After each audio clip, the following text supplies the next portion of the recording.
Enkolweni yethu yobuNazaretha kunedikha ey'bhalwe ukuthi dumisani uJehova, amen. Ngiyacabanga ukuthi abantu abaningi bayazazi lezi dikha lezi. Lezi dikha y'tholakala eNazaretha.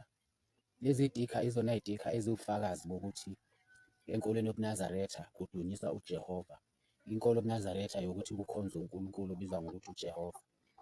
Ngike ngakuveza-ke esikhathini esidlule ukuthi inhloso yokubhalwa kweTestamende Elisha kwakukuchitha inkolo kaJehova, ngoba kwiTestamende Elisha alikho igama elithi Jehova, balikhipha. Kanti uma ubuyela kwiTestamende Elidala igama elithi Jehova livela iy'khathi ey'ngaphezulu ka-7,000. Kumele siy'buze-ke ukuthi kungani igama elithi Jehova likhishiwe kwiTestamende Elisha. Inhloso iyodwa ukuthi abantu ukuthi ababhali noma abahumushi beBhayibheli belikhiphe igama elithi Jehova, ingoba babefuna ukudukisa abantu ukuthi bengazi ukuthi uyena muphi uNkulunkulu okumele bemkhonze. Ngike ngabuza-ke kwenye inkolo nje yabaphostoli, ngibuza ukuthi imuphi uNkulunkulu enimkhonzayo? Bathi bona bakhonza uNkulunkulu owuNkulunkulu.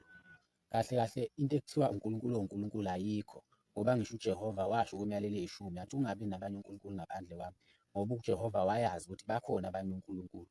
Ngakho-ke onkulunkulu bahlukaniswa ngamagama ukuthi lo nkulunkulu uNkulunkulu obani. Kuye kube njalo nje, behlukaniswe ngamagama. Njengoba likhishiwe-ke igama elithi Jehova, likhishelwe ukuthi abantu begcine belahleka impela ekudumiseni uJehova, begcine bengazi nabo ukuthi badumise ubani. Ngiyaye ngikhale kakhulu enhlizweni yami ngoba ngibuka ukuthi kuyohamba kuhambe abantu begcine bengasazi ukuthi bakhonza muphi uNkulunkulu, bakhonza uNkulunkulu obani. Yingakho esikhathini sanamhlanje sebebaningi abantu ababizwa ngonkulunkulu, uzwe kuthiwa ubani uwuNkulunkulu. Kodwa umthetho kaNkulunkulu wethu owadala izulu nomhlaba, uJehova wathi asokhonza yena yedwa, uNkulunkulu onguJehova. Akashongo ukuthi asoba nabanye onkulunkulu noma sizenzele abethu onkulunkulu. Kunalokho wakhuza lokho ukuthi asingabi nabanye unkulunkulu ngaphandle kwakhe. Ngakho ake sibele ukuthi kubuye igama elithi Jehova, ake sibele ukuthi lingapheli igama likaNkulunkulu wethu elithi Jehova, ngoba izizukulwane ey'zayo zogcina ingasalazi leli gama ngoba selikhishiwe, alisekho ngisho eBhayibhelini.